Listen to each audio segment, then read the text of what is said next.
नमस्कार, घरगुती भोजन या चॅनलमध्ये तुम्हा सर्वांचं अगदी मनापासून स्वागत आहे।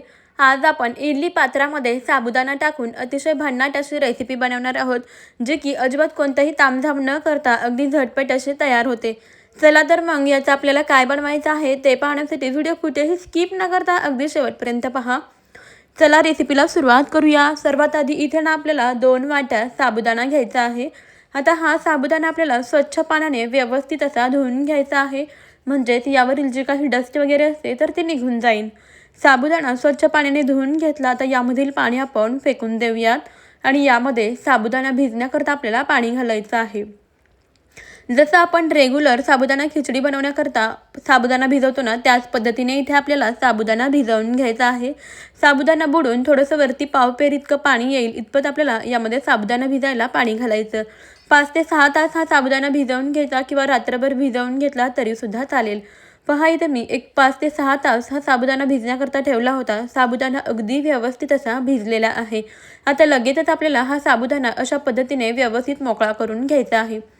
पाहू शकता साबुदाणा अगदी मस्त दुप्पटच फुललेला आहे। छान अगदी मोकळा मोकळा असा झालेला आहे। सर्व साबुदाणा असा मोकळा करून घ्यायचा। आता यामध्ये आपल्याला चवीप्रमाणे मीठ घालायचं आहे। उपवासाचं मीठ तुम्ही इथे वापरू शकता। मीठ घालायचं आहे आणि व्यवस्थित असं मिक्स करून घ्यायचं आहे। छान असं एकजीव करून घेऊया। मीठ घालून इथे पहा आपण अगदी व्यवस्थित असं मिक्स करून घेतलेलं आहे। यामध्ये तुम्ही साधं मीठ किंवा सेंधव मीठ उपवासाला जे चालतं ते तुम्ही वापरू शकता। मीठ घालून व्यवस्थित असं आपण साबुदाणा मिक्स करून घेतलेला आहे। आता इथे आपल्याला ना काय करायचं, इडलीचं पात्र असतं ते घ्यायचं आहे आणि आता या इडलीच्या पात्राला ना व्यवस्थित असं आपल्याला तेल लावून घ्यायचं आहे। ब्रशला पहा अगदी थोडंसं तेल लावून घ्यायचं आहे आणि असं तेल लावून हे साचे ग्रीस करून घ्यायचे आहेत। सर्व साच्यांना व्यवस्थित असं तेल लावून घ्यायचं आहे। जास्त सुद्धा आपल्याला इथे तेलाचा वापर करायचा नाही, अगदी कमीत कमी तेल लावून घ्यायचं आहे। तर इथे मी तेल लावलेलं आहे। हवं तर तुम्ही तेलाऐवजी तूपसुद्धा इथे याला लावून घेऊ शकता। पहा इथे आपण या सर्व इडलीच्या साच्यांना व्यवस्थित असं तेल लावून घेतलेलं आहे। आता तुमच्याकडे जरी इडली पात्र नसेल तरी इडली पात्राशिवाय सुद्धा तुम्ही ही रेसिपी बनवू शकता, कशी ते मी तुम्हाला पुढे सांगेनच। आता लगेचच पहा आपण या इडली पात्रामध्ये हा साबुदाणा अशा पद्धतीने भरून घ्यायचा आहे। 1 चमचा साबुदाणा घालायचा आणि अशा पद्धतीने याला व्यवस्थित असं पसरवून यामध्ये ठेवून द्यायचं आहे। तर याच पद्धतीने ना याच्या सर्व साच्यांमध्ये आपल्याला साबुदाणा भरून घ्यायचा आहे। इथे तुम्हाला लक्षात आलंच असेल की आज आपण काय बनवत आहोत। तर पहा अगदी सहजच कोणताही तामझाम न करता आपण झटपट अशी ही रेसिपी बनवू शकतो। याच्या सर्व साच्यांमध्ये आपल्याला अशा पद्धतीने हा साबुदाणा भरून घ्यायचा आहे। तर मंडळी तुम्हाला एक निवेदन आहे की तुम्ही आपला हा व्हिडिओ कोणत्या शहरातून किंवा मग कोणत्या गावातून पाहत आहात ते मला कमेंटमध्ये नक्कीच कळवा, म्हणजेच मला सुद्धा समजेल की आपले व्हिडिओ कुठपर्यंत पोहोचत आहेत आणि व्हिडिओच्या शेवटी मला तुमचे आभार नक्कीच मानता येतील।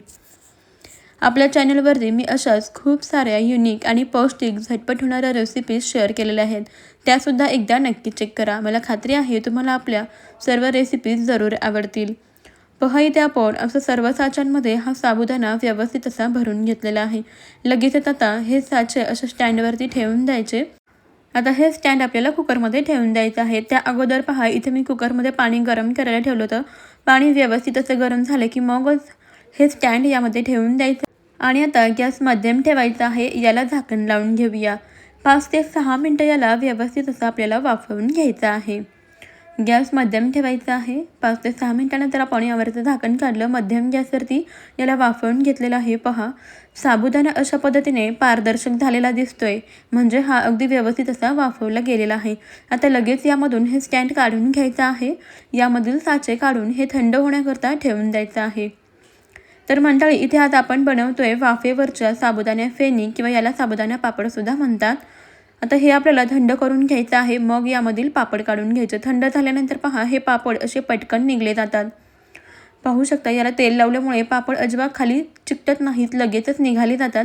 अशा पद्धतीने सुरीने हा पापड काढून घ्यायचा आहे आणि मग याला सुकवण्याकरता आपल्याला ठेवून द्यायचं आहे। सर्व पापड आपण अगोदर इथे काढून घेऊया। जर तुमच्याकडे इडली पात्र नसेल तर ही दुसरी पद्धत तुम्ही वापरू शकता। तर अशा पद्धतीची चाळणी असते आपल्याकडे, याला तेल लावून घ्यायचं आहे।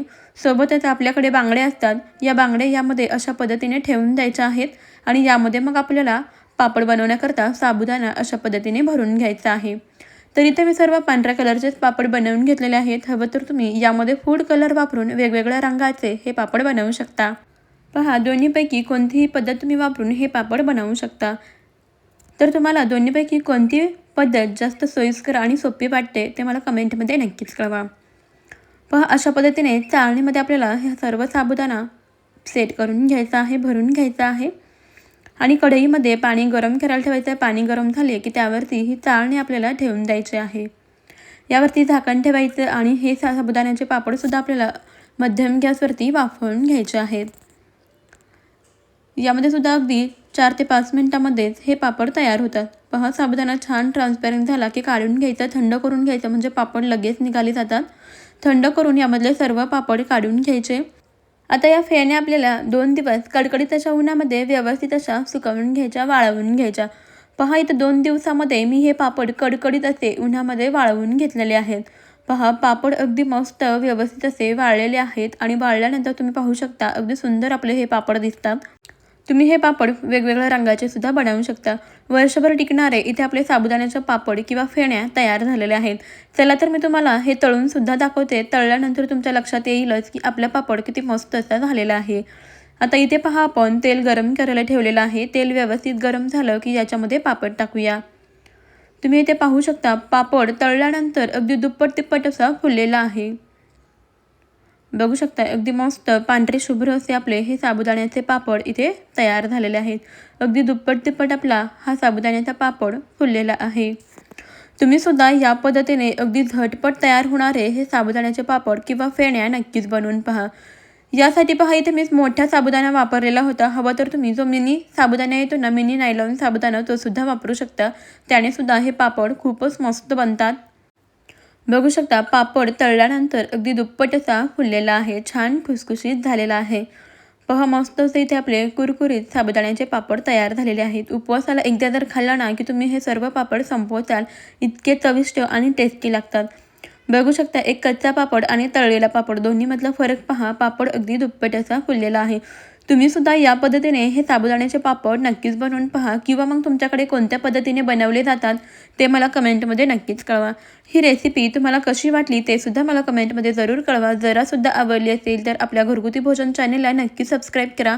त्यापुढील बेल आयकॉनसुद्धा प्रेस करा, म्हणजेच आपल्या येणाऱ्या नवनवीन भन्नाट आणि युनिक रेसिपीचे अपडेट सर्वात आधी तुम्हाला मिळतील. पहा, हा पापड मी तुम्हाला तळून सुद्धा दाखवते. पाहिलंत ना, पापड किती खुसखुशीत आणि कुरकुरीत झालेला आहे. रेसिपी आवडली असेल तर लाईक करा. चला मग मंडळी, आपण भेटूया आपल्या अशाच पुढच्या एका नवीन भन्नाट युनिक अशा रेसिपीमध्ये. तोपर्यंत खात राहा, मस्त राहा आणि सर्वात महत्त्वाचं हेल्दी राहा. व्हिडिओ तुम्ही शेवटपर्यंत पाहिलात त्याबद्दल धन्यवाद. चला मग, बाय बाय.